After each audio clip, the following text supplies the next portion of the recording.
Je vais lancer la première table ronde en donnant la parole à Razmig Keshayan, sociologue, coordonnateur d'un thème de recherche à la MSH Paris Nord, transition écologique, et président de séance de cette première table ronde.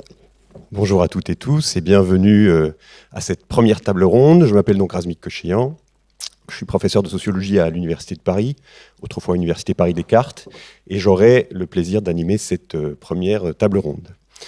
Cette première table ronde, elle s'intitule donc, Marianne l'a dit, commun, bien commun, quel contenu, quels enjeux, point d'interrogation, et elle aura un caractère introductif à l'ensemble de la rencontre. Les tables rondes suivantes vont ensuite décliner certaines des thématiques qui seront abordées en termes généraux ici. Cette première table ronde, elle se propose de procéder à un rappel historique et contemporain des principaux moments qui ont assuré le retour en force dans l'espace public du débat sur les communs à l'époque contemporaine. Et évidemment, il y aura notamment une auteure qui sera au centre de nos réflexions, qui est Elinor Ostrom, qui, comme vous le savez sans doute, a eu un rôle central dans la promotion de cette problématique à l'époque contemporaine. Ce retour sur l'histoire intellectuelle et la dimension, disons, conceptuelle de cette notion de commun, c'est l'occasion de rappeler et de revenir sur certaines définitions importantes qui nous serviront tout au long de ce congrès, autour des différents types ou des différentes catégories de communs, par exemple les biens communs, les communs globaux, les communs sociaux, les communs urbains, bref, il y a différents types de déclinaisons possibles de cette notion de commun. On oppose aussi parfois commun foncier, commun immatériel ou informationnel. Bref, nos intervenants du jour auront l'occasion de donner des précisions à ce propos. Parmi les problématiques qu'on aura certainement l'occasion de développer également, il y a l'opposition entre les communs et la forme de coordination économique dominante dans les sociétés modernes, qui est évidemment le marché, dans quelle mesure les communs sont une logique économique ou socio-économique alternative à celle du marché, et peut-être aussi qu'on aura l'occasion de questionner les liens existants entre les communs et une thématique qui opère contre toute attente un retour en force dans le débat public, qui est la thématique de la planification. Il se trouve que j'ai eu la chance de diriger avec Cédric Durand pendant 2 ans à la MSH Paris Nord un projet de recherche qui s'intitule Planifier les communs, et où justement on s'interrogeait sur le rapport entre la logique des communs et la logique de la planification. Est-ce que les communs supposent des formes de planification, c'est-à-dire de projection dans la longue durée? Si oui, à quelle échelle? La question des échelles est évidemment centrale dans la problématisation des communs. Sur la base de quelles institutions, quelle gouvernance pour les communs, quelle gouvernance pour la planification, et qu'est-ce qu'on fait notamment du retour sur les expériences passées de planification quand on réfléchit sur la problématique contemporaine des communs. Pour cette première table ronde, on a la chance d'avoir avec nous 3 intervenants que je présente dans l'ordre dans lequel ils vont exposer, ou elles vont exposer.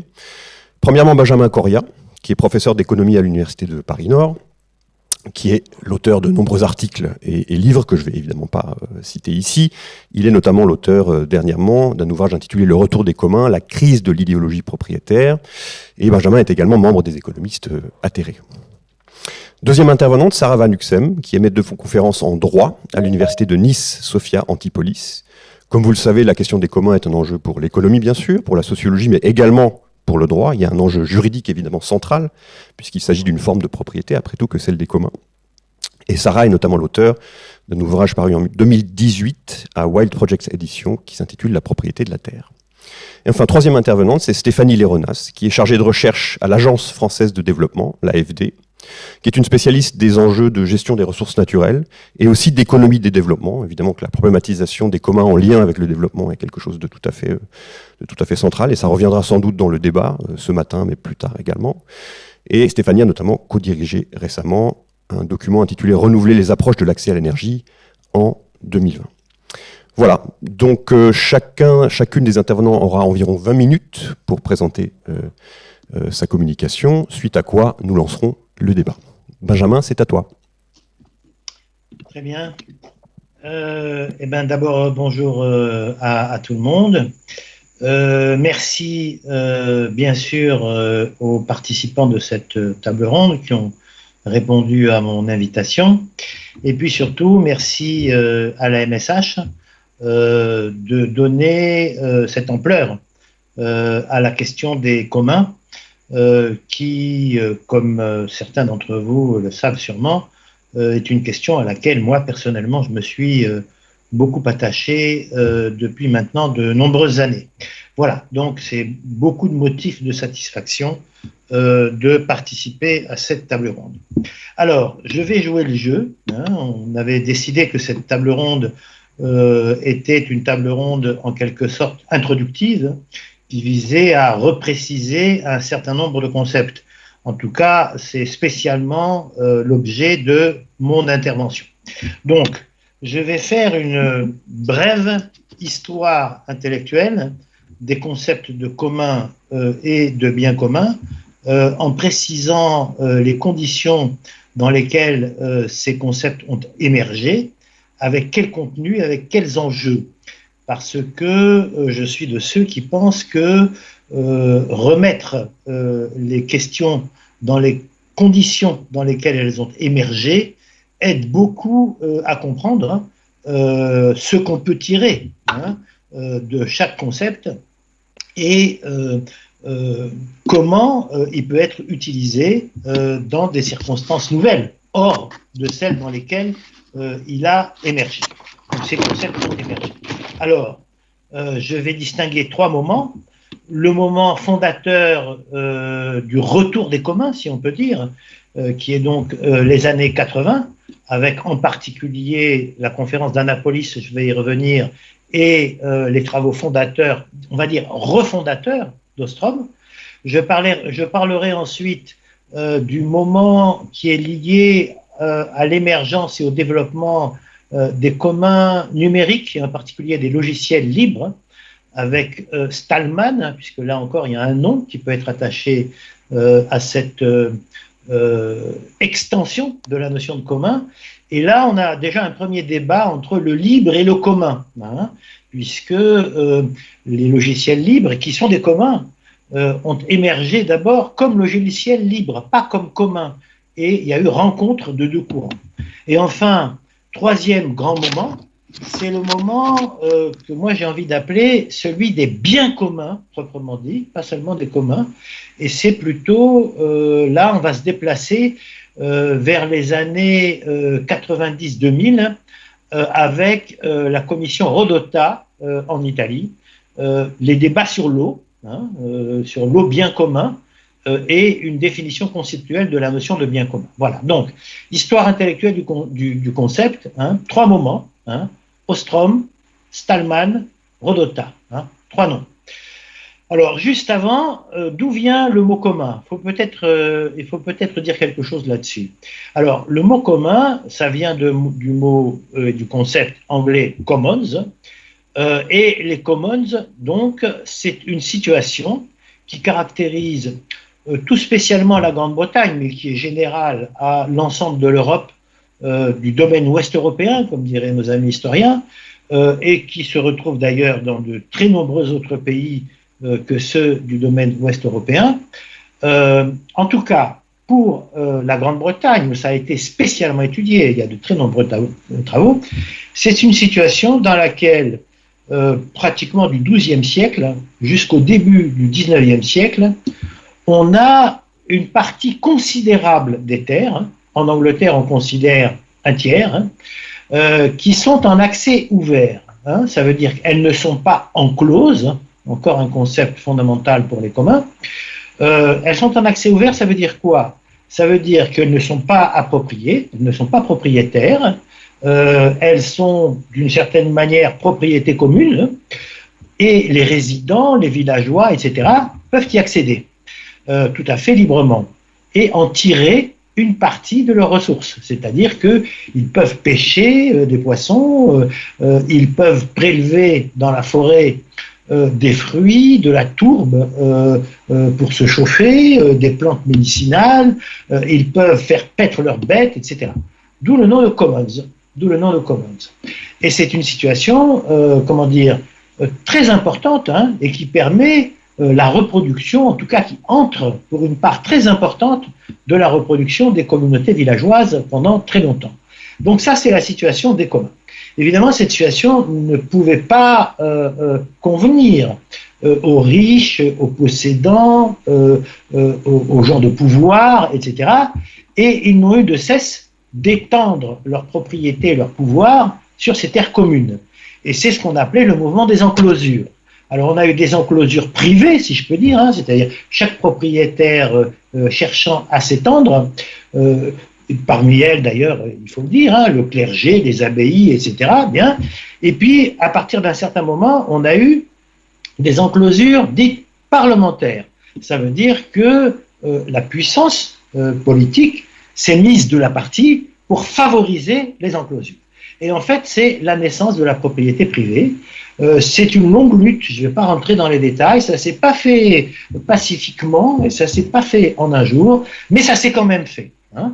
Et la propriété privée est devenue la forme hégémonique. Et donc on croyait que tout était fini. Hein.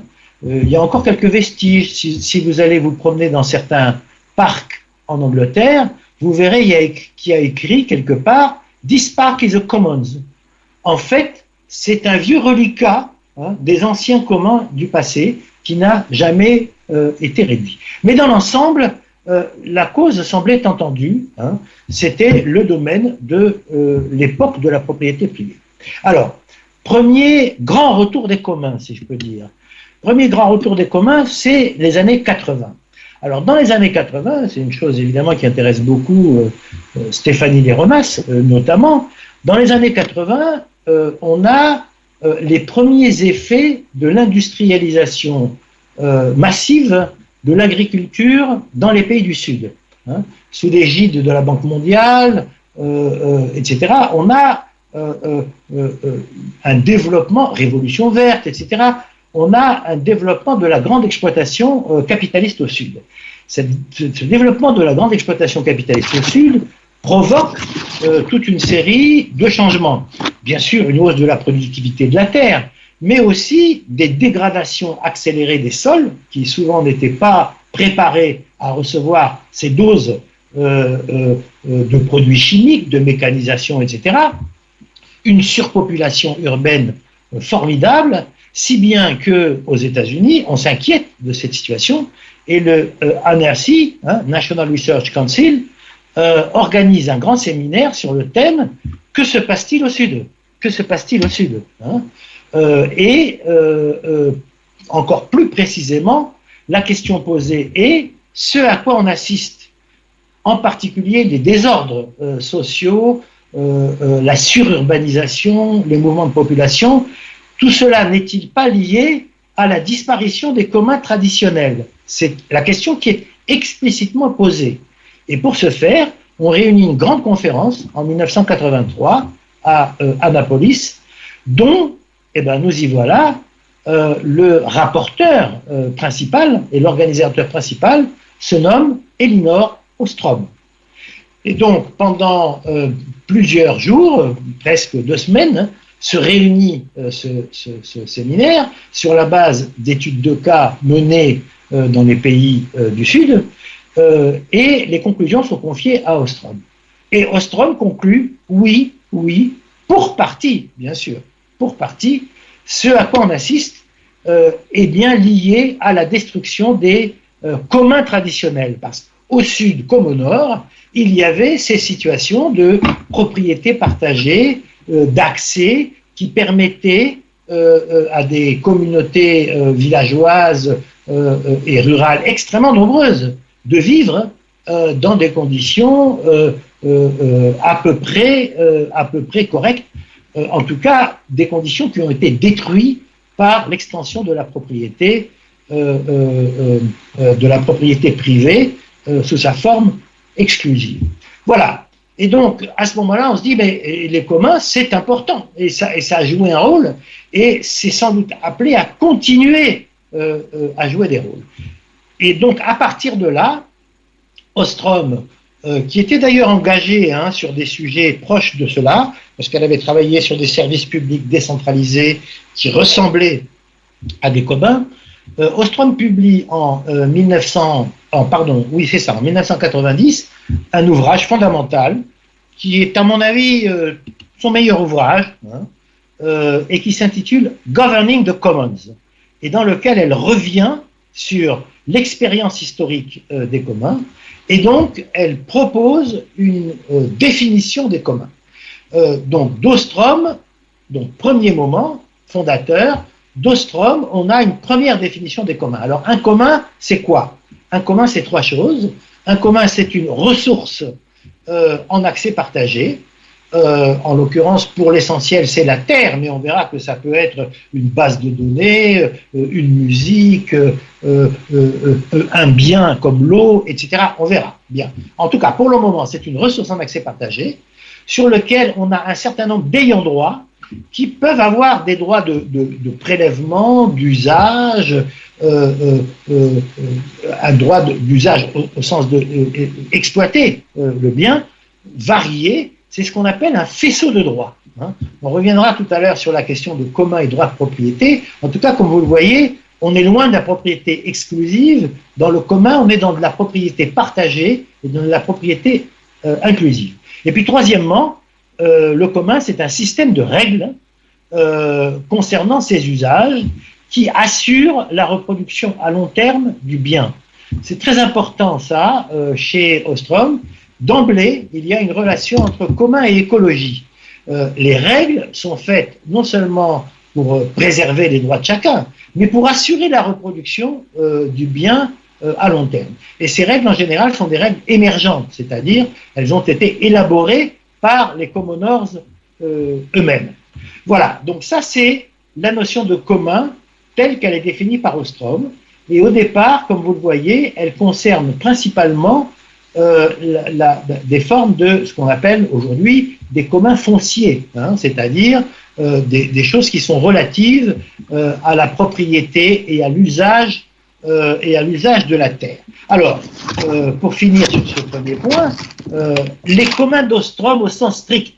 Rendons à Ostrom cet hommage qu'après avoir étudié ces communs au sens strict, elle en a étudié bien d'autres. Elle a étudié en particulier le climat, elle a étudié ce qu'on appelle les communs globaux, on y reviendra. Donc il ne faut pas enfermer Ostrom dans ces types de communs.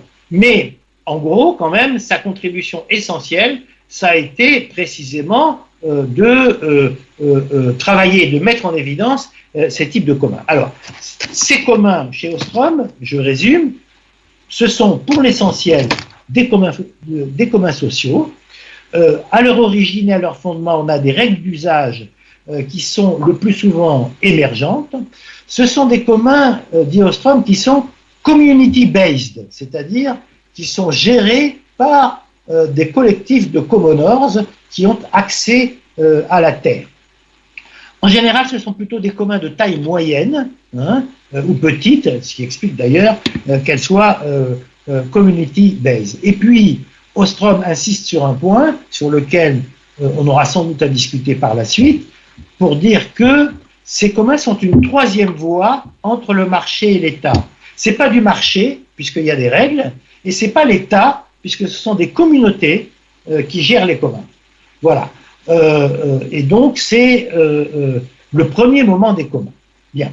À partir de ces travaux d'Ostrom, fondateur, des centaines, des milliers de recherches se développent à travers le monde, souvent d'ailleurs organisées à partir d'Ostrom et de son groupe, souvent, ou en tout cas en relation avec Ostrom et son groupe, et qui montrent l'actualité des communs, leur importance, etc.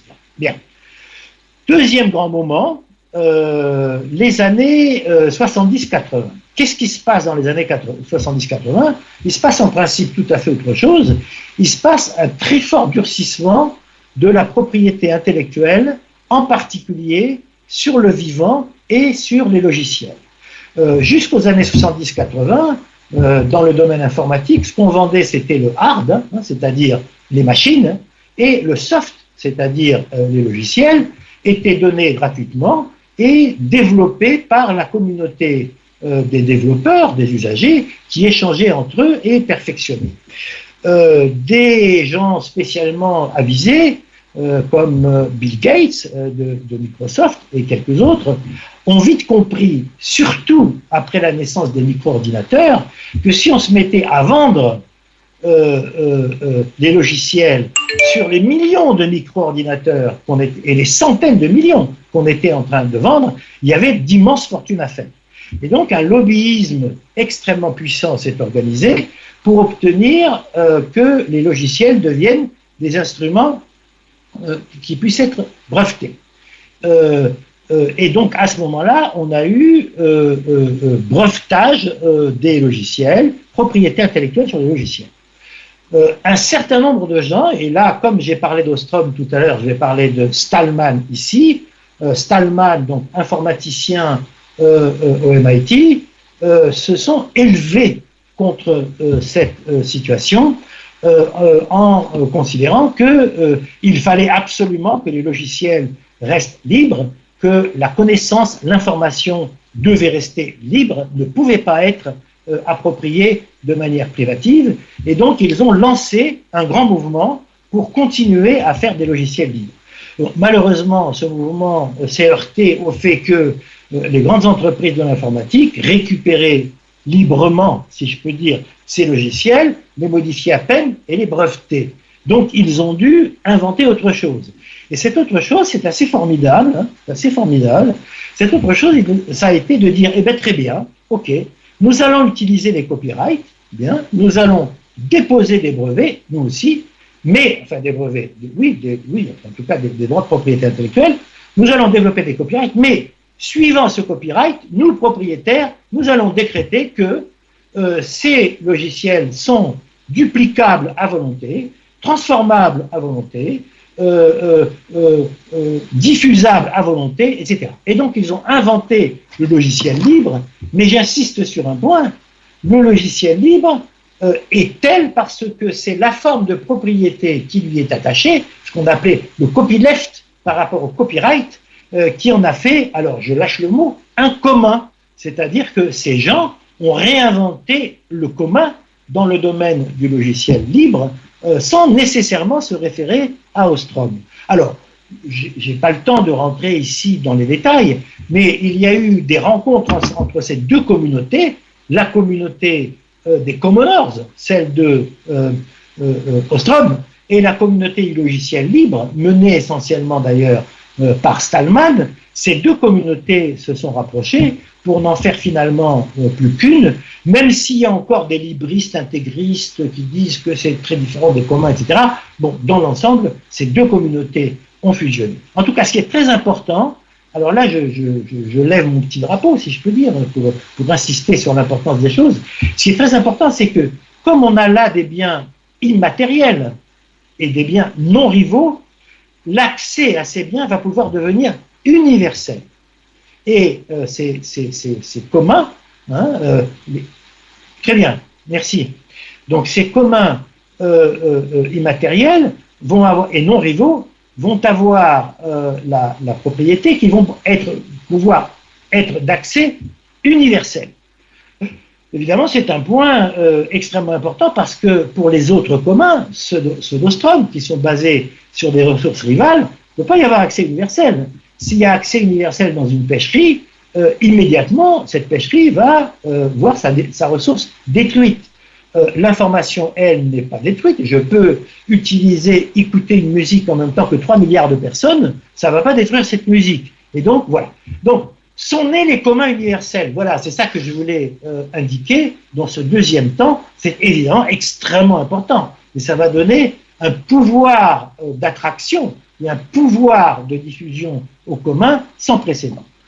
Troisième grand moment, alors là, j'insiste, il y a des discussions parmi les gens qui travaillent sur les communs, et on y reviendra sans doute, mais pour moi, ce troisième grand moment, c'est le moment de la fondation des biens communs au sens propre.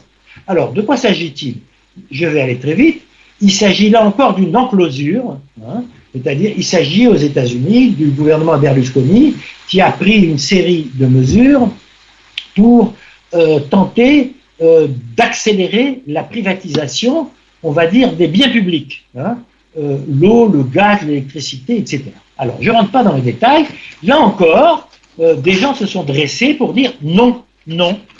L'eau est un commun, en l'occurrence a été utilisée la notion de bien commun, et à juste titre, je vais dire pourquoi, et Ils ont organisé une grande mobilisation et finalement, 27 millions de personnes ont voté dans un référendum, 27 millions pour un référendum d'initiative populaire. En France, on a difficilement obtenu 1,5 million de personnes pour ADP. Donc, ça dit un peu l'ampleur du mouvement en Italie. Bien. Et donc, ça a été révoqué. La privatisation a été révoquée. Mais surtout, ce qui est important, c'est qu'il y a une commission de juristes animée par Stefano Rodotà, un sénateur, qui a proposé une définition à partir de la notion de bien commun. Alors, j'insiste, c'est une définition qui concerne ce qu'on appelle les beni comuni, les biens communs, pas les communs. Ce n'est pas la même chose. On y reviendra sans doute dans la discussion. Alors, qu'est-ce que sont les biens communs? La définition proposée par Stefano Rodotà est la suivante. Ce sont tous les biens qui, indépendamment du titulaire de la propriété, je reviendrai là-dessus, sont fonctionnels par leur nature ou leur finalité intrinsèque à la poursuite et la satisfaction des intérêts de la collectivité ou des droits fondamentaux de la personne. Ça veut dire que sont des biens communs, tous les biens qui ont une utilité fonctionnelle par rapport aux besoins des collectivités ou de la personne. Autrement dit, sont des biens communs, l'eau, qui est évidemment fondamentale pour l'hygiène, pour l'alimentation, sont des biens communs l'atmosphère, sont des biens communs le climat, sont des biens communs les pôles, les glaciers, etc. Et donc, cette définition de la notion de bien commun a ouvert, j'ai pratiquement fini, je vois que Ramsik s'inquiète, non, ne t'inquiète pas, je vais finir. Donc, sont des biens communs, je vais le dire de manière très brève, tous les biens qui ont une vocation à concerner des très grands nombres et qui ont des externalités positives ou négatives sur ces très grands nombres. Donc ce sont des candidats à devenir des biens communs.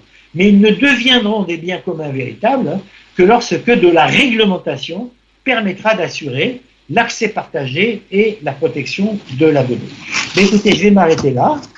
J'ai indiqué les trois grands moments, Ostrom, Stallman, Rodotà. J'ai indiqué, je crois, la différence entre les communs et les biens communs, mais leur similitude aussi. Dans tous les cas, il s'agit de favoriser l'accès et l'accès partagé. Dans certains cas, pour des groupes restreints, parce que le bien est rival et épuisable. Dans d'autres cas, l'accès universel peut être possible. Voilà, je vais m'arrêter là pour dire tout simplement que si, personnellement, et je crois avec beaucoup d'autres, on s'intéresse si fort aux communs, c'est parce qu'ils ont une double puissance, si je peux dire.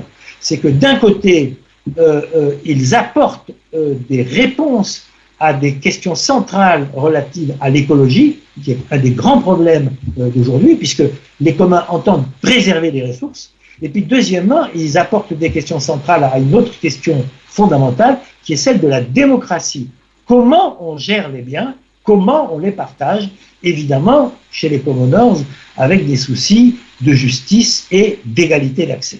Vous comprendrez évidemment que, à partir de ces éléments, la thématique des communs soit importante et, je l'espère, qu'elle a devant elle encore un grand avenir. Voilà. Encore merci pour cette invitation et pour avoir organisé ce colloque. Merci beaucoup Benjamin pour cet exposé très clair qui pose quelques bases historiques et conceptuelles et qui établit un cadre pour nos débats à venir. Alors, on va passer au troisième exposé, le temps de gérer le son du second exposé, du deuxième exposé. Et donc, je passe la parole à Stéphanie Léronas de l'AFD pour un exposé intitulé « Les communs au Sud, l'expérience de l'AFD ». Oui, bonjour à tous. Est-ce que vous m'entendez bien? Oui, formidable. Bon, désolé Sarah, je te passe devant, mais j'ai hâte de t'écouter. Un grand merci à l'équipe organisatrice de me permettre d'intervenir dans le cadre de ce colloque. Et un grand merci à Benjamin d'organiser cette table ronde. Moi, je vais vous donner un regard un petit peu institutionnel en tant qu'agent de l'Agence française de développement. et vous expliquer comment l'AFD s'est retrouvée fortement questionnée dans son action et dans son positionnement par le concept des communs. Et du coup, comment elle a un peu trituré ce concept et comment elle l'a exploité. Donc l'AFD, peut-être juste quand même pour resituer qui on est, c'est un établissement public à intérêt commercial qui a été fondé en 1941. On est sous la tutelle du ministère des Affaires étrangères, du ministère des Finances et du ministère des Outre-mer. Et on a la charge, en fait, de développer la politique d'aide au développement de la France. Donc, on est un peu le bras armé du gouvernement pour financer des projets dans les pays du Sud et dans les pays émergents, des projets dits de développement. Pour vous donner, alors l'AFD, quand elle se présente, elle donne beaucoup de chiffres, hein, donc j'en ai choisi que quelques-uns, je ne vais pas vous assommer de chiffres, c'est absolument pas l'objet de cette présentation, donc on est une banque, on engage environ 12 milliards d'euros par an, principalement en prêts, hein, sur ces 12 milliards, 10 milliards d'euros sont des prêts. Donc il reste 2 milliards qui sont des subventions, donc des dons qu'on va faire aux États du Sud ou à des ONG. Et notre manière de fonctionner, c'est essentiellement du financement de projets. Donc c'est-à-dire un ensemble d'activités. On va s'adresser à ce qu'on appelle des bénéficiaires. Vous verrez, le vocabulaire est très important quand on va commencer à parler de commun. On va répondre à des besoins de ces bénéficiaires en termes de développement, c'est-à-dire en termes d'accès à l'eau, d'accès à l'électricité, en termes d'accès au foncier, de développement agricole, de développement urbain, d'accès à la santé, etc. Et donc, un projet, c'est environ 12 millions d'euros en moyenne. Voilà, ça vous donne un peu le cadrage, parce que quand on va commencer à parler des communs, évidemment, 12 millions d'euros, ça peut paraître aussi des chiffres conséquents. Donc, l'AFD a une existence quand même depuis un certain temps et en 2015, une petite révolution a opéré avec l'arrivée en tant que chef économiste de l'AFD de Gaël Giraud. Alors, ceux qui travaillent sur les communs connaissent assez bien Gaël Giraud, qui est quand même très présent dans la presse et qui est un grand défenseur des communs. Et Gaël est arrivé en disant « les communs sont une grille de lecture extrêmement puissante pour l'aide publique au développement ». Alors évidemment, ça a été un peu un raz-de-marée et ça a été très questionnant pour l'AFD. Et ça a été questionnant à deux niveaux et ça va être la manière, enfin, je vais structurer mon exposé sur ces deux niveaux-là. Un premier niveau, c'est en quoi les communs sont porteurs d'un nouveau récit autour de l'aide au développement. Il faut savoir que l'aide au développement, elle développe depuis toujours des narratifs, des récits qui vont justifier son action, qui vont essayer de poser un diagnostic du monde, expliquer pourquoi on veut aller dans telle direction et qui vont aussi justifier les règles du jeu que les bailleurs de fonds vont mettre en place vis-à-vis des pays du Sud. Donc ces récits sont extrêmement importants et donc je reviendrai un petit peu sur l'histoire de ces récits et comment du coup un récit autour des biens communs globaux, en l'occurrence, a fondamentalement changé le regard d'une institution comme l'AFD sur le développement. Donc ça, c'est le premier niveau de questionnement. Et le deuxième niveau de questionnement, c'est une fois qu'on a construit les récits, qu'est-ce que ça veut dire pour une agence d'aide de coopération comme l'AFD en termes opérationnels? Est-ce que ça veut dire qu'elle ne va financer que des communs ou est-ce qu'elle va revoir ses modes de faire, son positionnement, sa posture, etc. Donc c'est sur ces deux sujets que je vais centrer mon exposé. Donc tout d'abord, premier point, sur la question des récits. Alors le récit fondateur de l'aide publique au développement, ça reste celui du progrès, suivi de très près par celui de la modernité. Et qui a été remplacé à partir des années 2000. Là, je saute assez vite dans le temps pour pas vous assommer et arriver assez vite sur la question des communs. Dans les années 2000 est monté en puissance le récit du développement durable. Alors ce récit du développement durable, évidemment, il n'est pas propre à l'aide publique au développement. C'est un récit qui est fortement porté au niveau international, et donc c'est un récit sur lequel l'aide publique au développement est venue se greffer, l'a exploité pour pouvoir modifier un petit peu ses modes de faire dans les pays du Sud. C'est un récit aussi qui est très très bien intégré par les intervenants eux-mêmes, en tout cas par les pays eux-mêmes. N'importe quel officiel africain ou sud-américain ou d'Asie du Sud-Est pourra vous faire un exposé sur le développement durable sans aucune difficulté. Donc ce récit sur le développement durable a pris une importance énorme et a permis à l'aide au développement, qui était un peu fatiguée, c'est-à-dire dans les années 2000, on était sur une opinion, notamment une opinion française, assez dubitative sur l'aide publique au développement, en se disant que ça ne servait pas à grand-chose. En plus de ça, la France connaissait un certain nombre de difficultés, donc ils ne comprenaient pas beaucoup pourquoi on mettait autant de moyens, autant d'énergie aussi sur l'aide publique au développement. Donc on avait une certaine fatigue de l'aide, et donc ce discours sur le développement durable a permis vraiment de rebooster l'aide publique au développement. En parallèle de ce discours, on a développé tout le narratif autour des biens publics mondiaux, qui a là encore renforcé la légitimité de l'aide au développement dans les pays du Sud. Alors cette notion de biens publics mondiaux, elle est venue sur le devant de la scène après la publication d'un ouvrage par Cole et Stern. Il y a un troisième auteur que j'ai oublié, en 1999, et qui reprend la catégorisation des biens économiques classiques et qui rajoute 2 critères supplémentaires. Un premier critère qui est un critère de temporalité, à savoir que les biens publics concernent également les générations futures, et un critère également géographique, c'est-à-dire qui concerne toute la planète.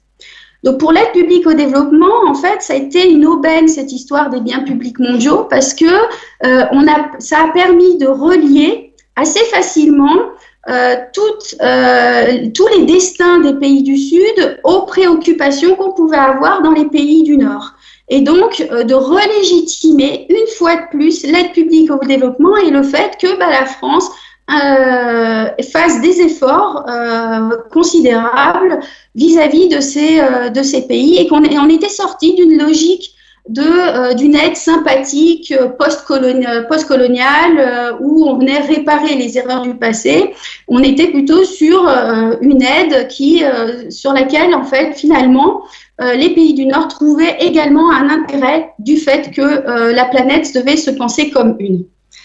Et bien, ce discours sur les biens publics mondiaux, ça a permis, par exemple, à l'AFD, c'est pas du tout anodin, qui était au début des années 2000 assez moribonde, de reprendre énormément de puissance. Elle est passée de 4 milliards d'engagements par an à aujourd'hui 12 et demain 17, à intervenir dans des pays comme la Chine, l'Indonésie, le Brésil, et donc pas uniquement sur les pays post-coloniaux.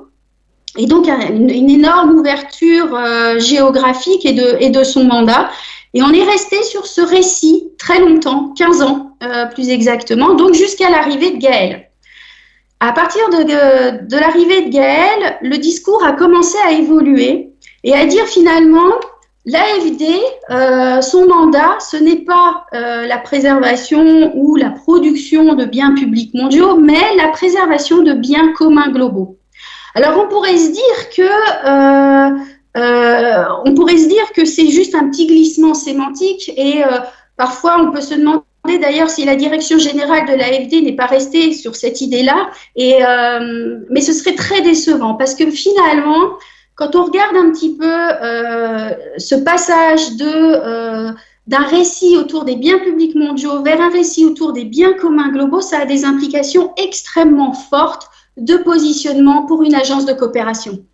Alors, je vais en citer deux de différences qui me paraissent les plus fondamentales.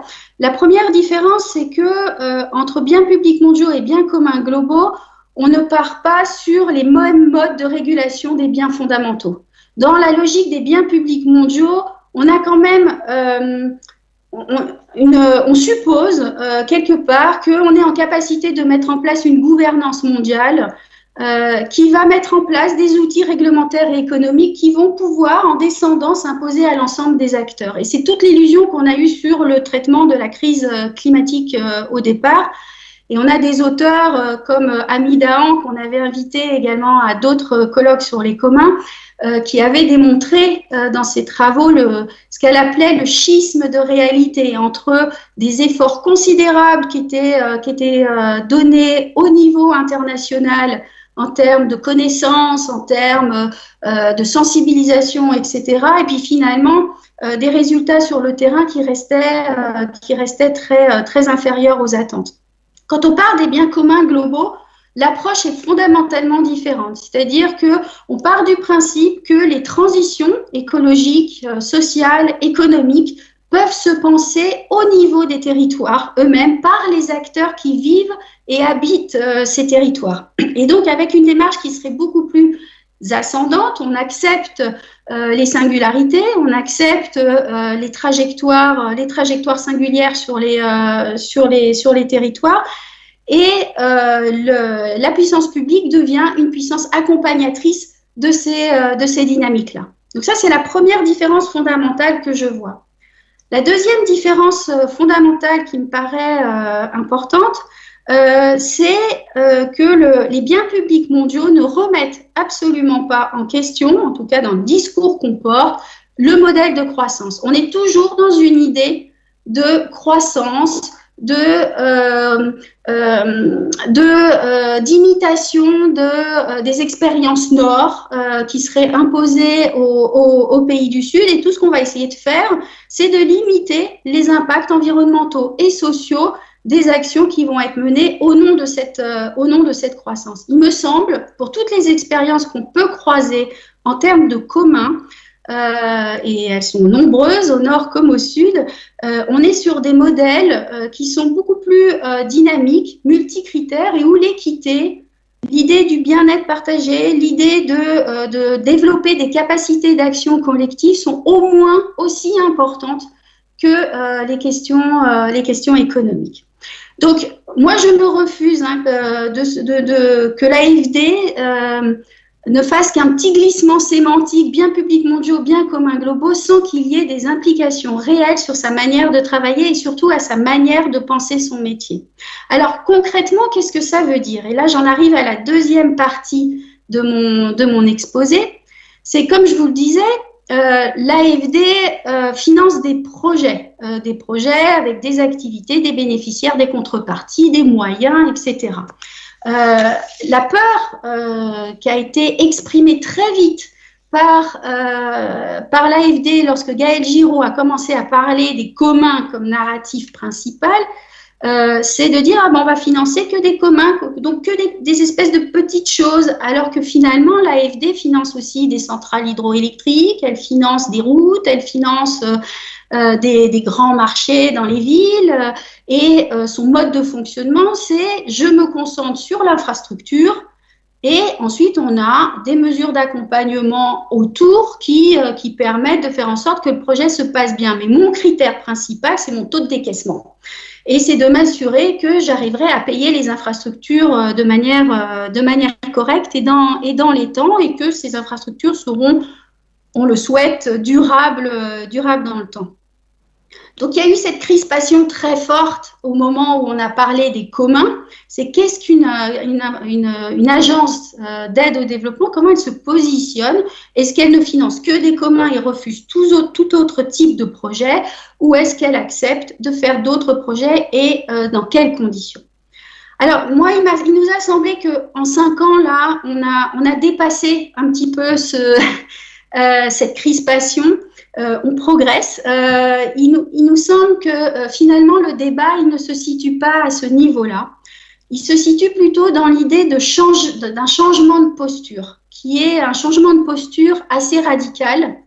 Et pour pouvoir comprendre pourquoi une institution et les gens qui la font marcher, qui la font fonctionner, doivent changer de posture, il faut que je revienne à pourquoi, comment l'aide au développement s'est justifiée au départ. En fait, elle s'est justifiée sur l'idée que le monde était organisé avec un centre, une espèce d'un premier cercle, qu'on pourrait appeler un premier cercle de prospérité, et qui avait ensuite des cercles concentriques, plus ou moins éloignés, où se situaient les pays dits en développement.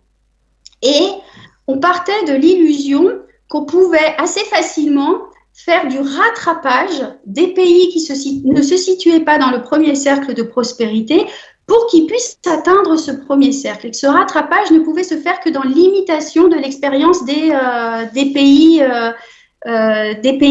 du Nord. L'autre postulat, c'est que la société qui est dite traditionnelle est la figure inversée de la société moderne. Autrement dit, l'homme qui était pris dans la tradition ne pouvait pas se moderniser, ne pouvait pas innover. Et donc, si cette société traditionnelle, était inversée, ça voulait dire que pour pouvoir passer de ces fameux cercles concentriques au premier cercle de prospérité, il fallait un changement social et que ce changement social ne pouvait venir que de l'extérieur. Et c'est comme ça qu'on a pleinement justifié l'aide au développement, c'est-à-dire que le changement, l'innovation, ne pouvait intervenir que depuis les pays du Nord et les agences de coopération. Alors, ça pose un vrai souci aujourd'hui, parce que du coup, nous, on porte ce discours. Ce discours est parfaitement relayé par les autorités dans les pays dans lesquels on intervient. Et en même temps, en parallèle, il se passe sur le terrain des milliards de choses qui relèvent notamment des communs, et principalement, je dirais même dans les pays du Sud, qui relèvent de dynamiques de communs, qu'on est en incapacité totale de voir et d'accompagner. Et comme le disait Benjamin dans son introduction, ces dynamiques de commun qu'on voit émerger au Nord, elles sont présentes depuis très très longtemps et historiquement, bien avant la colonisation, dans les pays du Sud.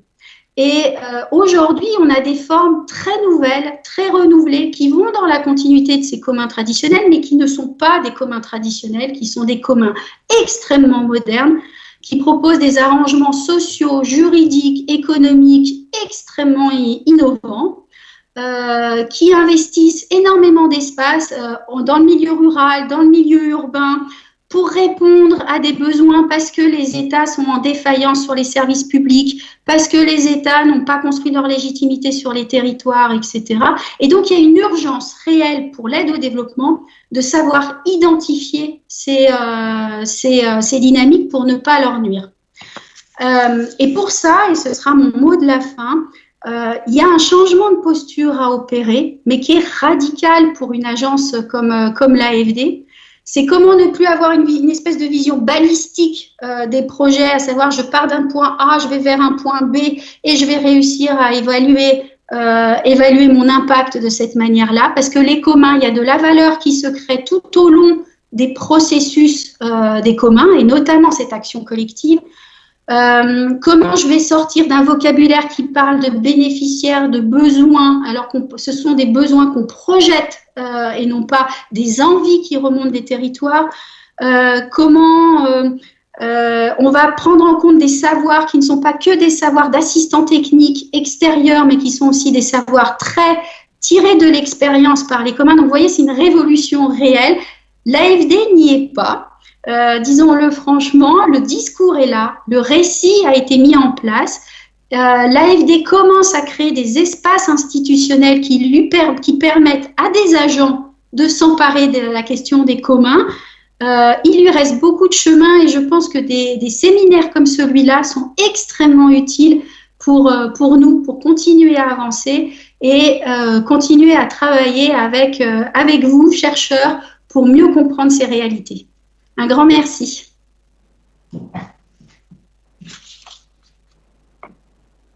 Merci beaucoup, merci pour cet exposé qui montre qui montre bien comment le concept de commun ou de bien commun n'est pas seulement un concept théorique ou académique, mais qu'il travaille les institutions publiques et les politiques publiques. On aura l'occasion d'y revenir par la suite, j'imagine.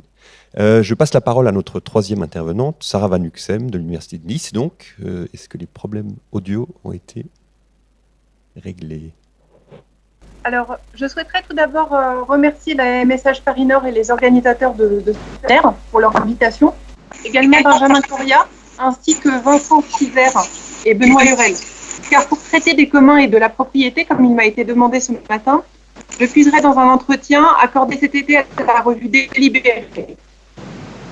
Depuis 1804, le Code civil dispose à son article 544 que la propriété est le droit de jouir et disposer des choses de la manière la plus absolue, que qu'on n'en fasse pas un usage prohibé par les lois et les règlements. À première vue, la propriété du Code Napoléon paraît opposée au commun.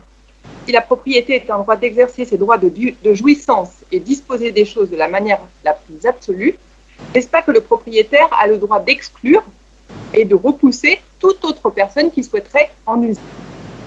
Mais sommes-nous bien sûrs que le terme absolu signifie exclusif? Et n'oublie-t-on pas la limite faite au propriétaire d'user des choses dans la limite des lois et des règlements? On s'aperçoit immédiatement que l'antinomie de la propriété et des communs n'a rien d'évident. Pour mieux cerner cette question, je vous propose de partir du droit des biens et plus précisément de la théorie du droit privé des biens contemporains. Commençons par la doctrine renouvelée du droit des biens, car c'est à sa lumière que le contraste d'opposition apparaît la plus forte entre commun et propriété. Plutôt que de définir la propriété tel un faisceau de prérogatives unissant les droits d'user, de jouir et de disposer des choses, comme on le fait très classiquement, certains auteurs définissent la propriété telle une relation d'exclusivité entre une personne et sa chose.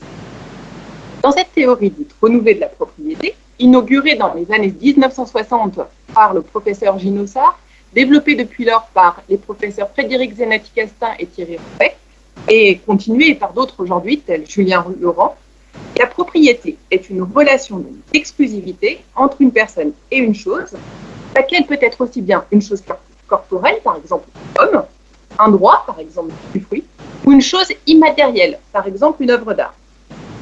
Étendant le domaine de la propriété à l'immatériel, la doctrine renouvelée peut être regardée comme favorable à l'économie libérale, en ce qu'elle ne fait pas obstacle à l'idée d'une appropriation du corps humain, des attributs de la personnalité, des gènes, des inventions, ou pourquoi pas encore du dioxyde de carbone séquestré par les arbres. Surtout, la propriété se définit par l'exclusivité, en opposition à la communauté. Est approprié ce qui est retiré, extrait de la communauté. Dans son essai sur la propriété, Frédéric Zenetti-Castin va jusqu'à définir le droit de jouissance du propriétaire comme une jouissance d'exclusivité. Jouir pour un propriétaire, ce serait avoir la chose pour soi seul. Autant dire que l'on est très loin de l'idée d'une propriété partagée. Il reste que les théories classiques et renouvelées de la propriété sont loin d'embrasser toutes les propositions universitaires, doctrinales, touchant à la propriété. Et il est beaucoup d'auteurs qui la définissent sans l'opposer au commun. Parmi tant d'autres, citons l'ouvrage de Mireille Vifaras, qui montre que le Code civil ne renferme pas un seul modèle propriétaire, les écrits de Judith Rochefeld, autour par exemple du droit d'accès, ceux d'Aurore Chéniaud, traitant notamment de la fonction sociale et maintenant écologique de la propriété, également ceux de Séverine Dussolier, prenant les droits inclusifs. Pour ma part, je pense que nous gagnerions à concevoir la propriété comme une faculté des personnes d'habiter les choses, alors conçues comme des lieux de vie, milieux ou écosystèmes. Dans cette vision, les personnes n'ont jamais la propriété des droits, n'ont jamais la propriété des choses mêmes, mais seulement d'un droit, c'est-à-dire d'une place au sein des choses, en lesquelles demeure toujours, dans une certaine mesure, la communauté. De fait, je ne crois pas que les théories classiques et renouvelées de la propriété rendent correctement compte du droit en vigueur aujourd'hui. Tandis que la théorie classique de la propriété explique mal la propriété intellectuelle, dès lors qu'elle la limite a priori aux choses corporelles, la théorie renouvelée de la propriété paraît difficilement compatible avec maintes solutions jurisprudentielles. Par exemple, avec les récents arrêts Maison de la poésie rendus par la Cour de cassation. Les décisions de justice consacrent la possibilité de grever une chose, par exemple d'un droit réel de jouissance spéciale. en plus du droit d'usage, du droit d'habitation, du droit d'usufruit, du bail emphytéotique ou bien encore du droit de superficie, qui viennent chacun et comme déjà contrecarrer l'idée qu'un propriétaire détiendrait par principe toutes les utilités. Partant, qu'une même chose ne saurait simultanément appartenir à tous. Notons que les partisans d'une doctrine de la propriété ne contestent aucunement que ces décisions de justice relatives aux droits de puissance spéciale sont de nature à faire exploser leur propre conception exclusiviste de la propriété. Aussi est-il légitime de poser la question non plus de l'antinomie, mais de la concordance des communs et de la propriété. Reste que la notion de commun nous vient, du moins à l'époque contemporaine, de l'économie et des sciences politiques, de sorte que l'on peut douter de la possibilité de définir la notion de commun sur le plan juridique. C'est poser la question de la place du droit dans les communs. Or, cette place me paraît à la fois première et secondaire. Elle est première parce que les communs peuvent se définir de manière approximative tout au long, telles des propriétés collectives ou partagées. Elle est première aussi parce que la notion de propriété est questionnée via la notion de bundle of rights. Dans ses travaux sur les communs, la prix Nobel d'économie Elinor Ostrom montre en effet qu'il existe un ensemble de droits inclus dans la propriété. Derrière le mot propriété se dissimulerait en réalité un ensemble de prérogatives, non un simple droit individuel d'exclure autrui, notamment de l'accès et de l'usage des choses. Or, cette idée d'une propriété faisceau de droit renvoie, en France, aux propriétés simultanées, c'est-à-dire à l'ancien système de l'ancien droit, dans lequel les multiples utilités d'une chose ne se trouvent pas rassemblées entre les mains d'un seul et même propriétaire, mais dispersées entre les mains de plusieurs. Cela étant, la place du droit dans les communs peut être dite secondaire, puisque ces derniers peuvent emprunter à diverses formes de propriété. Dans son ouvrage de 1990, cité tout à l'heure par Benjamin Constant, intitulé « La gouvernance des biens communs », Elinor Ostrom précise en effet que les communs ne dessinent pas une troisième voie, celle du marché, car les communs résultent de l'administration de ressources par des individus, moyen d'une très grande diversité d'arrangements institutionnels, dont la réussite repose sur une combinaison d'instruments publics et privés. Or, dire que les communs peuvent reposer sur des ressources appartenant à des personnes publiques ou privées, c'est dire que le statut juridique des biens mis en commun n'est pas décisif, soit que le droit importe peu, et partant que l'on chercherait vainement une définition des communs. Ce qui compte seraient les arrangements des acteurs, les bricolages des communautés réalisés à partir d'institutions de droit public, comme privées, empruntées au droit des biens, de l'environnement ou encore des sociétés, qui tentent à faciliter l'accès des agriculteurs. Et le collectif, par exemple, Terre des biens, en donne une illustration, qui rassemble un réseau d'associations, une fondation reconnue et la foncière, une société en commandite par exemple. De tels patchwork attestent que les communautés savent utiliser et se jouer, en un sens non péjoratif, du droit. De tels raccommodages peuvent être aussi interprétés comme la marque d'une insuffisance du droit actuel pour satisfaire les besoins des communiés. Et il ne faut pas oublier que le droit, du moins l'ancien droit, fournit nombre de dispositifs susceptibles d'accompagner les communs, en particulier de lieux, de cités ou de territoires, sans rapiéçage aucun. Tel est le cas des biens des communautés d'habitants qui appartenaient et appartiennent encore en quelques cas, non à des personnes individuelles, mais à des collectifs, généralités, universalités d'ayant droit, c'est-à-dire d'emblée à des communautés. À telle enseigne que la meilleure traduction juridique que nous pouvons donner des communs est peut-être celle des biens appartenant aux communautés d'habitants. Les communs, ce seraient donc ces biens appartenant tantôt à des villages, les actuelles sections de communes, tantôt aux associations d'eau, ou bien encore aux prud'hommes de pêche. Évidemment, j'ai conscience ici d'être influencé par mes propres objets de recherche, et je sais bien qu'une autre dirait que les communs, en droit, ce sont les biens des associations, des coopératives, tandis qu'un autre juriste mettrait en avant, lui, les choses communes, la propriété indivise, ou certains droits de propriété intellectuelle, comme les appellations d'origine, les certificats d'obtention digitale, ou bien encore, cela a été cité tout à l'heure, le copyleft. En toute hypothèse, on peut se demander si les communs ne sont pas, sur le terrain juridique, la propriété publique. Sans être spécialiste de droit public, je peux répondre en donnant un exemple précis, celui des propriétés collectives de villages ou sections de communes sur lesquelles j'ai travaillé. D'un côté, On peut dire que la propriété publique est littéralement contre les communs. Car la doctrine, c'est-à-dire les professeurs de droit, suivis des juges, puis du législateur, ont non seulement travaillé à ce que cette forme de propriété collective soit ramenée à celle d'une propriété individuelle, celle d'une personne morale, mais ils ont encore pris soin de la plier à la dichotomie des propriétés publiques et privées. Conformément à une jurisprudence bien établie, le Conseil constitutionnel a en effet réaffirmé le 8 avril 2011 la qualité de personne morale du droit public des sections de communes, énoncée au Code général des collectivités territoriales. Or, cette publicisation de la propriété sectionnelle s'est accompagnée d'un recul du droit des intéressés, des communiers. En effet, le transfert des biens de section aux collectivités territoriales des communes a peu après été facilité. Les ayants droit ou membres des dites sections se sont vus privés du droit ou de l'obligation qu'on a de payer leurs impôts sectionnaux. Surtout, il est devenu en principe interdit de se répartir les revenus en numéraire, c'est-à-dire en argent, issus de la gestion de leurs biens communs. D'un autre côté, on ne peut en rester à cette affirmation que la propriété publique est contre les communs. D'une part, nombre d'études sur les communs montrent que les communiers se saisissent de biens tant privés que publics et que les communs ne sont pas davantage antinomiques de la propriété privée que publique. D'autre part, les réflexions autour des communs peuvent être utilement mobilisées pour repenser la propriété publique et réaffirmer le sens premier des res publicae, celui des choses appartenant à la généralité des citoyens. C'est pourquoi on les dénommait ainsi, nous apprend l'historien du droit Yann Thomas, res universatis.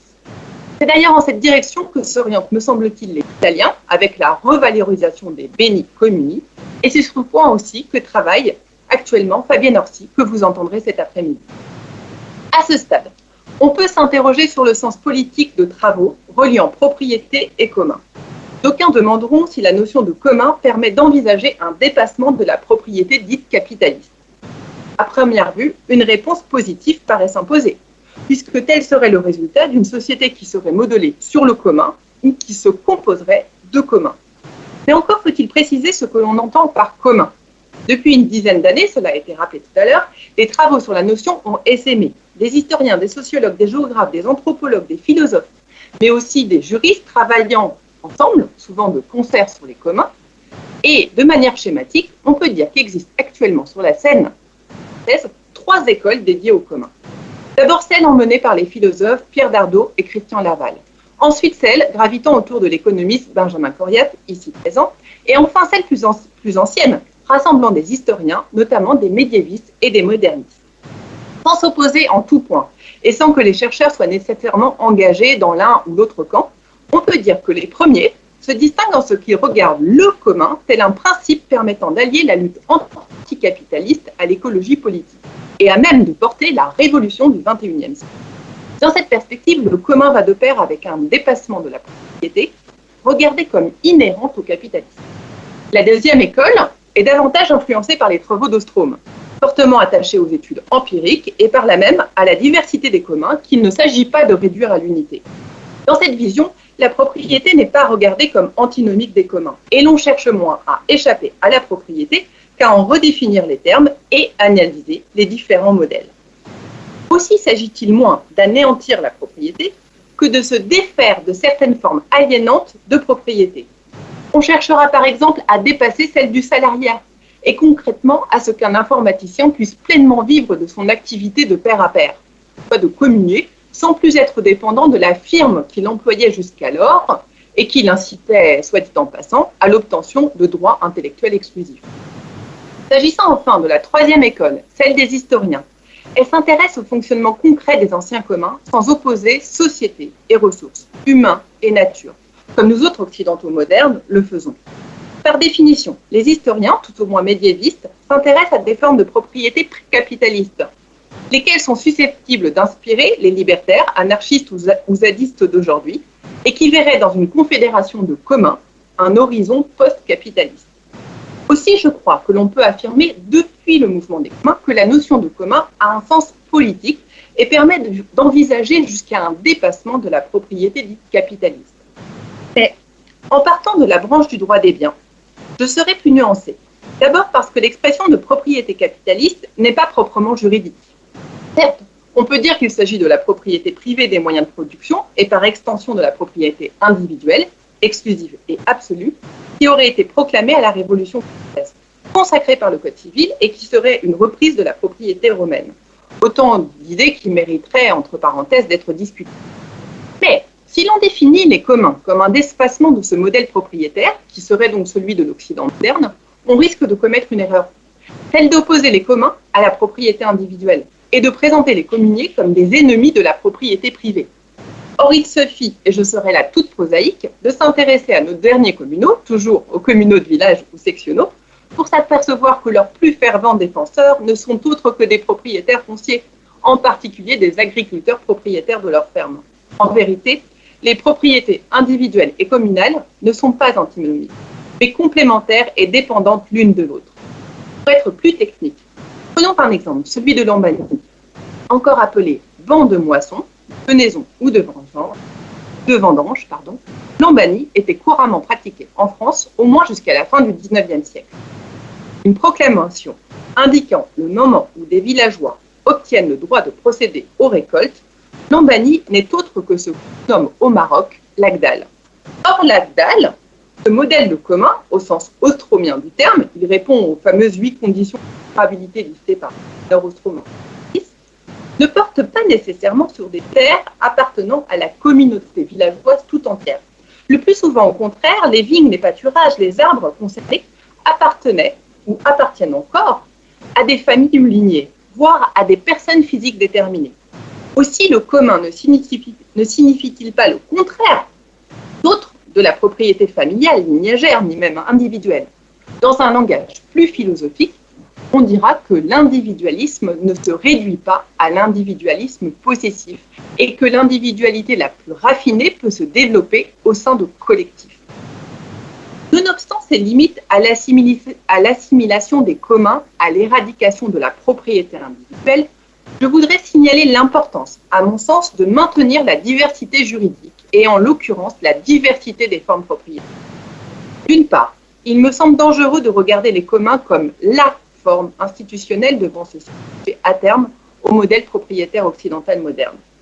Bien sûr, il est ridicule de brandir le risque totalitaire ou intégriste des communs lorsque l'on songe à la manière communaliste de vivre des zadistes qui, par exemple, aux Nantillères, près de Dijon, font pleinement place à l'altérité et notamment aux migrants. Mais la figure du commun pourrait ici ou là se retourner et devenir un cauchemar. Songeons à ceux qui travaillent à la libération d'une ville sur un mode sectaire, voire fasciste. Et s'ils reprenaient à leur compte les idées d'un Bookchin, favorable à l'armement des citoyens pour la défense de leur cité ou commune, ne changerions-nous pas de discours? D'autre part, il me paraît nécessaire de protéger la diversité juridique pour le projet politique des communs lui-même. Parce que les lois se font et se défont, il ne serait pas, par exemple, très prudent de constituer partout des fonds de dotation sur le modèle de Notre-Dame-des-Landes. En effet, une simple réforme de ces fonds pourrait profondément toucher les communautés qui reposeraient uniquement sur cette institution, comme la loi de modernisation des sections du 27 mai 2013, qui affecte aujourd'hui même la condition des communiers du Massif central. En outre, il ne faut pas méconnaître la possibilité, en certains cas, d'utiliser la propriété privée au bénéfice des communs, lorsqu'aucune autre forme juridique ne paraît. Je pense ici au projet de constitution de forêts en libre évolution, défendu par le philosophe Baptiste Morisot, et qui requiert l'acquisition privée de bois en raison de l'insuffisance des instruments juridiques de protection de la nature. C'est dire que commun et propriété peuvent aller de pair, et ce, de multiples manières. Je vous remercie. Merci pour cet exposé passionnant sur les dimensions juridiques des communs dans leur lien avec d'autres formes juridiques. On va passer désormais au débat. On a une bonne demi-heure devant nous pour les questions. Je passe donc la parole à Anne Cédès et Marie Gesson pour les premières questions. Oui, donc peut-être il y a déjà des questions venant des participants aux diverses tables rondes, pour commencer. Ensuite, d'autres questions nous viennent des commentaires sur la chaîne YouTube. Donc éventuellement, vous avez peut-être déjà des questions, vous qui êtes côté Zoom, si on peut dire. Teams, pardon. Non, je crois qu'on peut passer aux questions des internautes. Enfin, à moins que certains d'entre vous souhaitent poser des questions. Hein. Alors déjà, du côté des internautes, avant les questions, il y a des remarques. Quelques remarques de Jean-Benoît Zimmermann qui nous précise que, d'après lui, les logiciels étaient protégés par le droit d'auteur depuis les années 1970, suite à l'injonction de la commission antitrust US pour imposer à IBM la facturation séparée du matériel et du logiciel. Donc là, c'est des précisions sur le premier exposé, la première intervention de Benjamin Correa. Une autre remarque, toujours de Jean-Benoît Zimmermann, la question de la brevetabilité des logiciels est venue plus tard. Le mouvement initié par Stallman avec la GPL opposait en réalité copyright et copyleft fondés sur une autre conception du droit d'auteur. Voilà, ça c'est des remarques, des précisions, disons, de la part d'un de nos participants en ligne.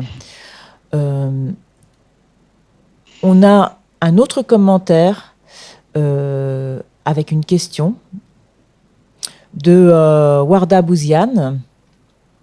Donc, comment on va tourner ça? Donc, Warda nous parle également du GPL, hein, donc versus copyright, donc LibRIN, l'open source, la licence MSD de Berkeley à page V2. Donc, elle nous parle d'un modèle qui permet un business model rentable et une diffusion de la connaissance. Très bien. Et derrière ça, elle nous pose une question. L'Internet restera-t-il un bien commun, sachant que les modèles économiques de demain seront pour la plupart basés sur des couches de l'Internet, hein, OSI, TCP/IP, etc. La société est-elle bien informée des enjeux face à la mainmise des GAFA et des BATX sur bientôt toutes les couches de l'Internet, donc des câbles aux plateformes, donc vers une technologie propriétaire. Donc ça, c'est une question. Je ne sais pas si certains d'entre vous peuvent répondre donc, sur cette première table ronde. On peut peut-être... Alors, là-dessus. Est-ce qu'on prend d'autres questions ou on répond déjà à cette partie-là? On peut peut-être déjà répondre à cette question-là, et puis Marie va prendre la suite, plutôt dans un cadre... D'accord. Oui, ou alors si tu préfères, Benjamin, on fait toute la suite des questions et vous répondez ensuite, parce que les autres questions portent plus sur l'aspect juridique. Moi, je trouve que c'est mieux d'avoir l'ensemble des questions et puis ensuite on se répartit la parole. Hein. Parfait. Alors, comme ça, on a une vision du débat, quoi. Hein. Oui, très très bien. Alors, juste avant de poser les questions de la part de Didier Guével, Jean-Benoît Zimmermann remercie Madame Léronas, hein, qui a clarifié très bien la distinction entre biens publics mondiaux et biens communs globaux. Donc voilà, ça c'est une félicitation. Ensuite, je passe aux questions plus juridiques, je vais dire, de la part de Monsieur Guével, Didier Guével, qui s'interroge sur le droit romain et les res communes. Première question. La deuxième, qu'en est-il des actuelles obligations réelles environnementales? C'est une question assez large. Hein, donc, qu'en est-il de ces obligations réelles environnementales? Alors, il y a une remarque sur de Jimmy M. Je ne sais pas qui est Jimmy M, mais bon, sur l'article 42 de la Constitution italienne qui fait référence à la fonction sociale de la propriété. Alors, c'est pas vraiment une question, mais aussi ça vous permet de rebondir sur cette remarque et qui a été théorisée en France par Monsieur Duguy, par Léon Duguy. Voilà. Et ensuite, la notion des communs est-elle très liée à la notion de communauté? Ou alors c'est une affirmation, mais moi je la mettrais sur la forme de question. Et est-ce que ça ne se limite pas à l'extension de ce type de propriété? Hein, donc, lien avec la notion de communauté et l'extension du type de propriété. J'essaye de synthétiser un peu. C'est Agdis, c'est de la part d'Agdis, donc je ne peux pas... Oui. Est-ce que ça ne... Alors, par exemple, des communs liés à l'espace ou aux ressources naturelles pourraient supposer d'être attachés à une communauté située géographiquement? Bien. Je mets ça avec un point d'interrogation. Voilà. La question était à la fin de mon commentaire, me dit Jimmy. Ah oui, l'inscription de la fonction sociale dans le Code civil ou la Constitution permettrait-elle une propriété inclusive au service des communs? Donc je m'excuse, je n'avais pas vu. Donc l'inscription de la fonction sociale dans le Code civil ou la Constitution permettrait-elle une propriété inclusive au service des communs? Voilà pour un peu l'ensemble des questions. Oui, on va s'arrêter là, Benjamin. Oui, je crois que là, ça va. Là, ça va. Bon, alors, si vous voulez bien, moi, je vais commencer, je vais être très bref, sur les aspects logiciels, et puis sur les aspects droit et communauté, on va répartir les questions entre Stéphanie et Sarah.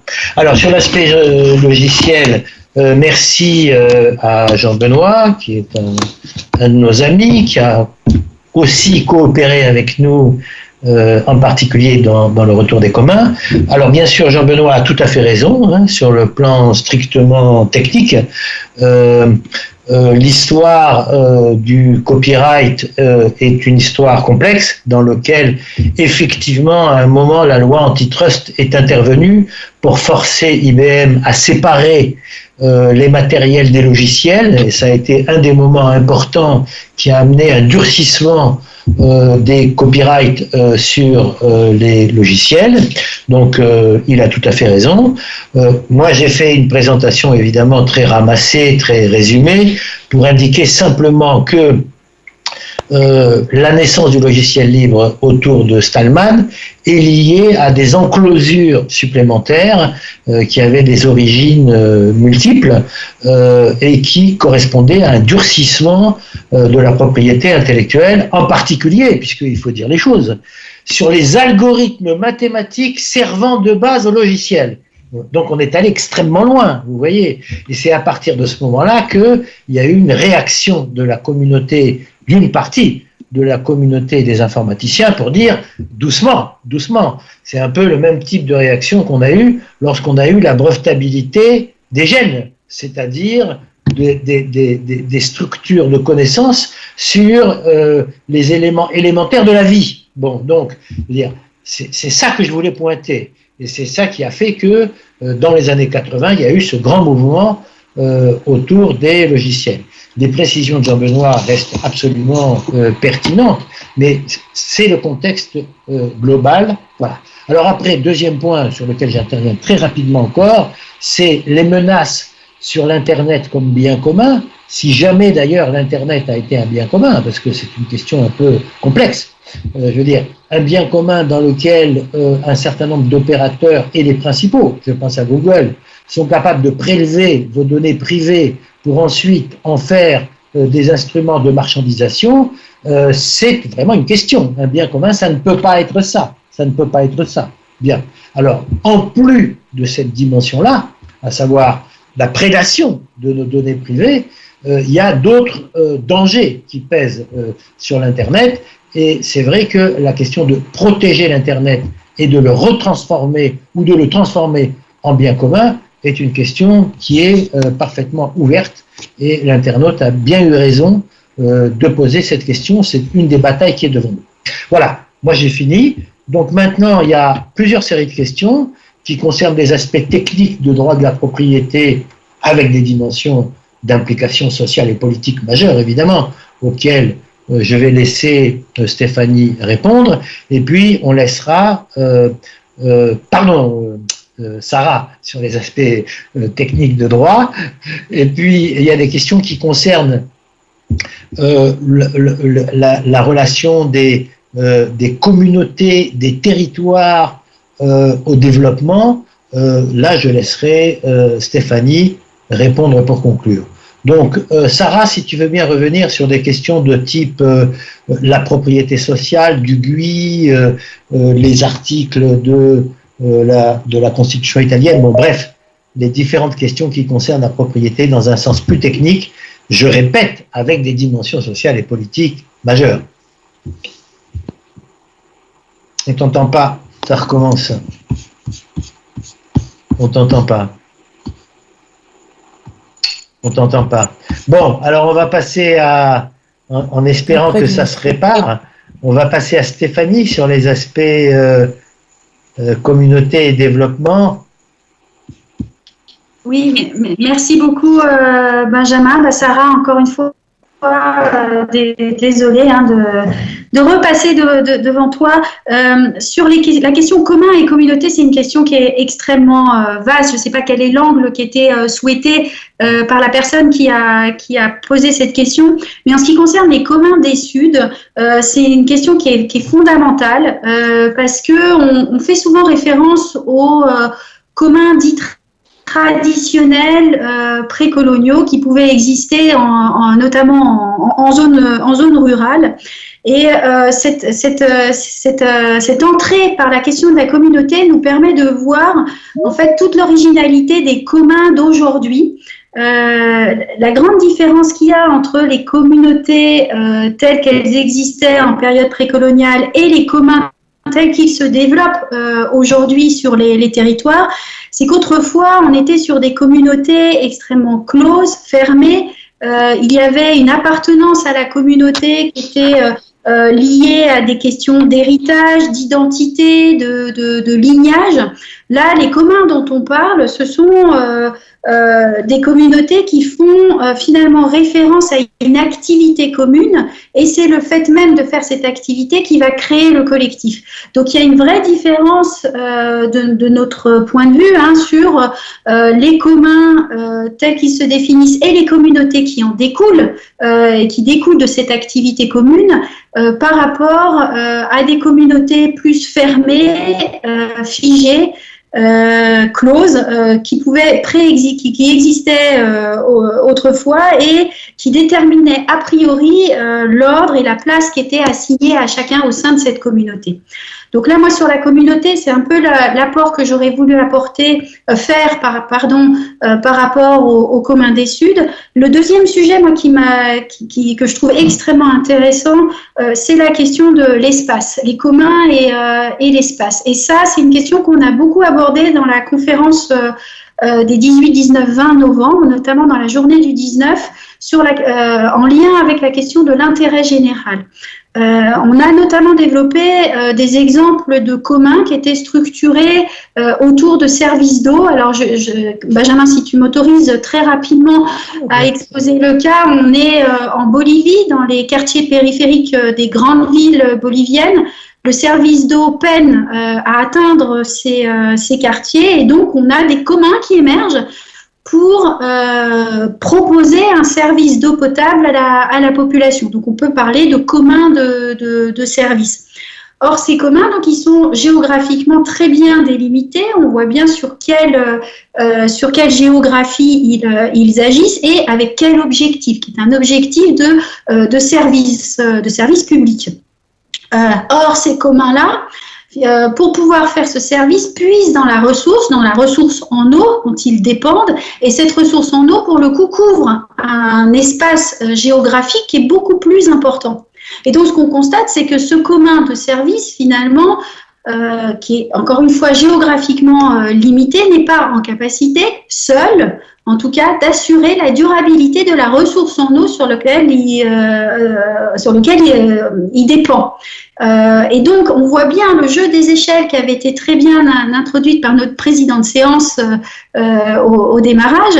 La question des échelles et des espaces couverts est une question centrale. Les communs restent délimités à un niveau géographique et ils ne peuvent pas forcément attaquer tous les attributs de l'intérêt général.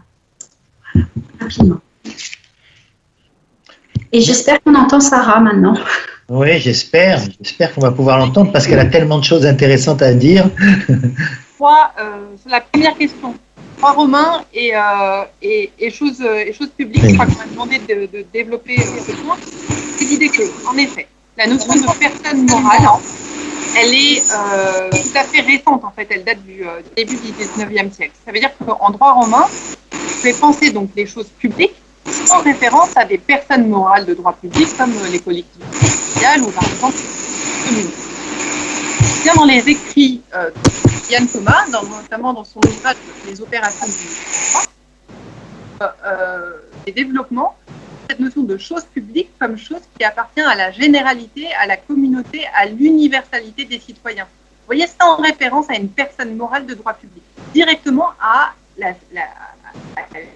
chose universelle, à la chose qui appartient à l'universalité des citoyens. C'est-à-dire qu'on est en mesure de penser autrement que via on est en mesure de penser les choses publiques autrement que via des personnes morales de droit public, puisque nous l'avons fait jusqu'au XIXe siècle, avant que ne soit formalisée précisément la notion de personne morale.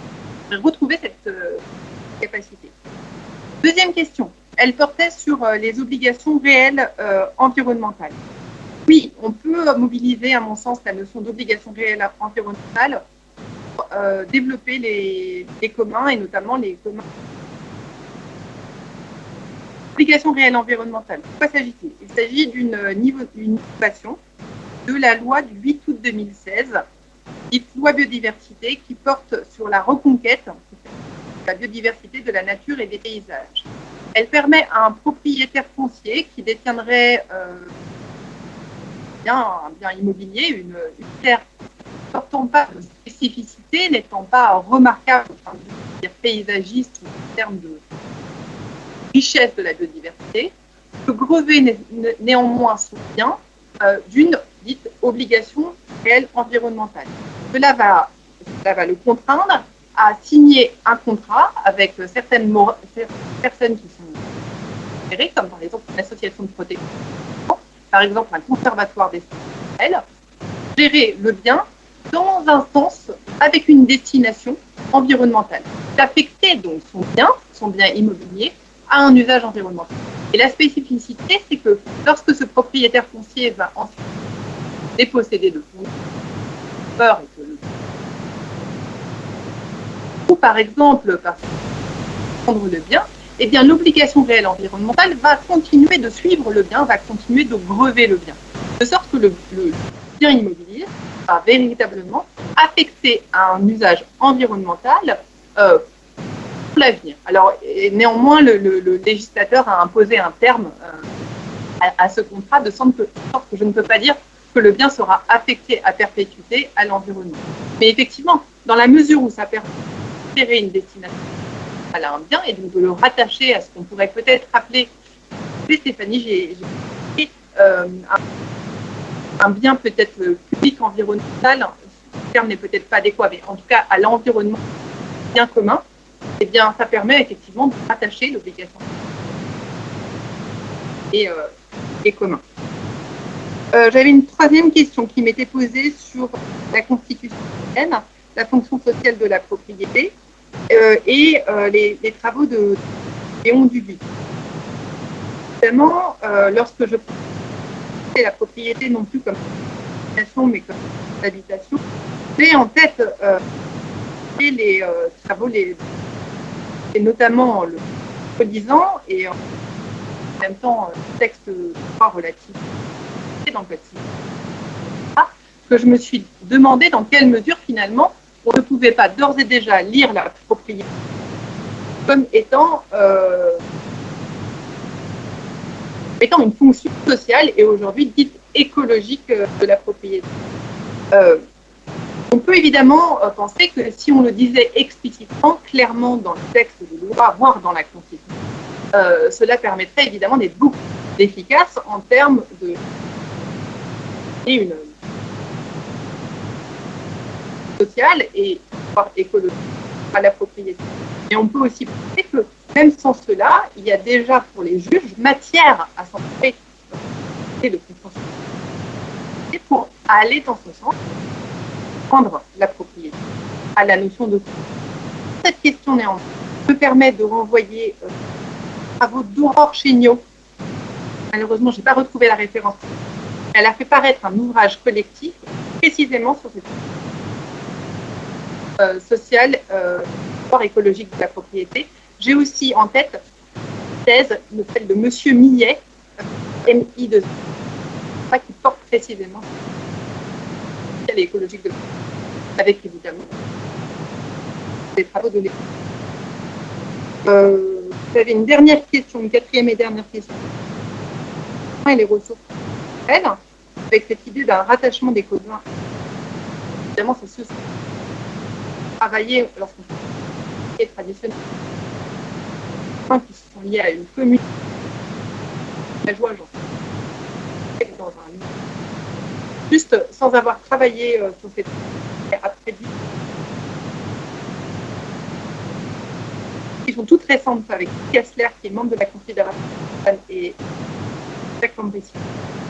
Il semblerait que importe aujourd'hui c'est une nouvelle forme de communauté d'habitants qui est ancrée localement dans un.